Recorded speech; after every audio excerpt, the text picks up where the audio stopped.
ஆண்டவர் எங்களை கைவிட்டாரோ, இனி நித்திய நித்திய காலமாய் அவருடைய கோபம் மாறாதோ அப்படி என்று அவங்க நினைச்சாங்க.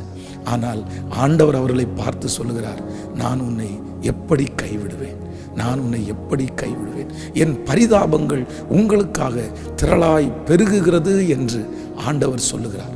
அவர்களுடைய ஒரே ஒரு ஒப்பு கொடுத்தல், அவர்கள் திரும்ப ஒரு விசை ஆண்டவரிடத்திலே வந்ததினால் மறுபடியும் அந்த கிருபை கிடைக்கிறது. இந்த சத்தத்தை கேட்கிற ஆண்டவருடைய பிள்ளைகளே, ஒருவேளை நீங்களும் இதே சூழ்நிலையிலே இருக்கலாம்.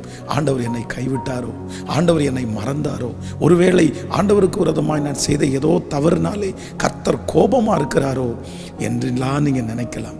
ஆனா ஆண்டவர் உங்களை பார்த்தும் என்னை பார்த்தும் கர்த்தர் வாக்கு கொடுக்கிறார், இல்ல நான் உன்னை எப்படி கைவிடுவேன், நான் உன்னை எப்படி கைவிடுவேன், நான் உன்னை எப்படி மறப்பேன்.